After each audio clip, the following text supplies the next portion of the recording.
Here's the almost top 10. Those teams that I really wanted to include in the top 10 but just didn't find a spot. I'm going to start with Notre Dame, 3-0. Listen, this team is working through some issues on the offensive line. I think that they're going to get there. They'll be okay. Florida, obviously, in a loss to Alabama, they showed themselves well, especially running the football. Outrushed Bama by well over 100 yards. Ole Miss is in there. Matt Corral doing a great job. BYU, couple of great wins against ranked opponents in the Pac-12. Wisconsin is still sitting there. I believe in their defense. And how about Michigan State? Sparty getting things done. Kenneth Walker, leading rusher in the country. Those are the teams that didn't quite make my top 10, so let's get over to the teams that are in my top 10. And we start with Texas A&M. Texas A&M, of course, struggling a little bit on the offensive side. They've got to replace their quarterback, Haynes King. Calzada, a guy that's going to go in there. He's going to get more reps, and I think he's the type of guy that as he gets more comfortable, we're going to see more and more out of that Texas A&M squad. And then as we move up the top 10, Clemson is at 2-1. That was a sloppy game. Listen, Clemson's got to get better on the offensive side. All right, they've scored a couple of touchdowns now in 2 games against FBS opponents. That's not going to cut it. They understand that. I'm sure the defense, very salty. Love what they're doing on the defensive side, but they've got to get better on offense. The number 8 team in the country is Ohio State. Again, questions galore. C.J. Stroud, he's got to get more efficient offensively. Even though they're scoring a lot of points and they're explosive, they've got to figure out what they're going to be on that offensive side. By the way, look for Travion Henderson, the true freshman running back, to start getting more and more carries. Defensively, got to figure it out. They're going through play callers and systems, so on and so forth. Cincinnati, they just continue to roll along. And hey, by the way, Cincinnati fans, are you the best team in Ohio? I think you are right now. With the questions at Ohio State, Cincinnati, you may be the best team in Ohio right now. If you keep plugging along, you may just find yourself as a playoff buster. It would be the first one outside of the Power 5. Number 6, Penn State. Penn State, what a huge win. Now 2 ranked wins on the season. They're 3-0.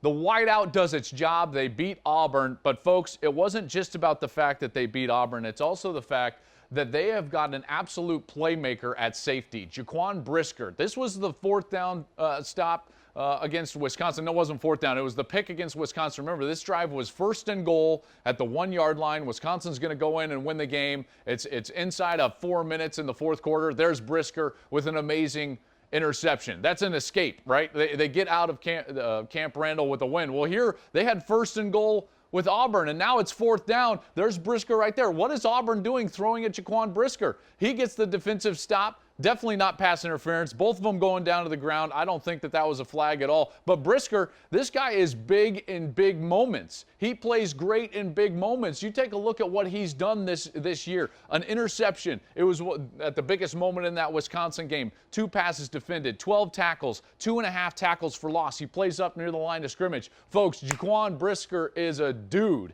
I cannot wait to see him later in the year. Can't wait to get more Penn State games and talk about Jaquan Brisker with James Franklin a little bit later in the show. Let's continue with our top 10 now as we go with Iowa. Iowa at 3-0. This team is playing great on the defensive side. They've got a 9-game winning streak. They're just methodical.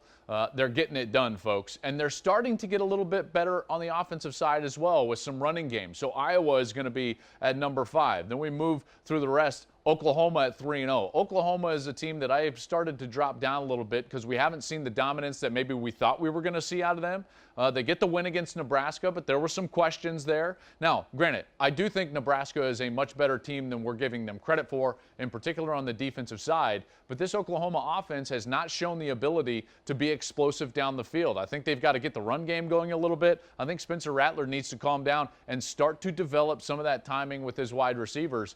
If they can do that and develop like they did late last year, then watch out. That's going to be a great team. But right now, I've got them at 4th in the country at 3-0. As we move up, then we go with Oregon at 3-0. Obviously, that huge win against Ohio State on the road, that's going to pay huge dividends. And their schedule sets up for them to be right in the thick of the playoff race through the entirety. Only 1 ranked opponent left on their schedule. That's UCLA, who just lost to Fresno State on Saturday. Then we're going to go with Georgia and Alabama. I actually thought about flipping those out with the way that Alabama looked a little bit more vulnerable, the rushing yards that they gave up, the amount of yards that Florida gained on the ground compared to what Bama did on the ground, giving up that lead after a quick start in the swamp. And then I started to think to myself, what program would we think to move down after a win against a ranked opponent on the road? Only one. They are a victim of their own success. Alabama's standard has become so high that when they're in a one-possession game on the road against a ranked opponent, we're like, what's going on? This is crazy. You should be blowing the doors off of people. That line, what was it, 14, almost 15? Should have never been that high. Florida has done a heck of a job, in particular, developing that run game. So Alabama, a victim of their own success. I thought about it, and then I thought to myself, nope, Bama is still number one. Georgia is number two. Georgia looks to be maybe the most complete team in the country as they're getting more explosive on the offensive side. Clearly, that defense is for real. And when JT Daniels is out there, like I said, the explosiveness on offense is starting to come to fruition. That East, by the way, with Florida, who looks pretty good, and Georgia, that cocktail party game is going to be pretty darn good.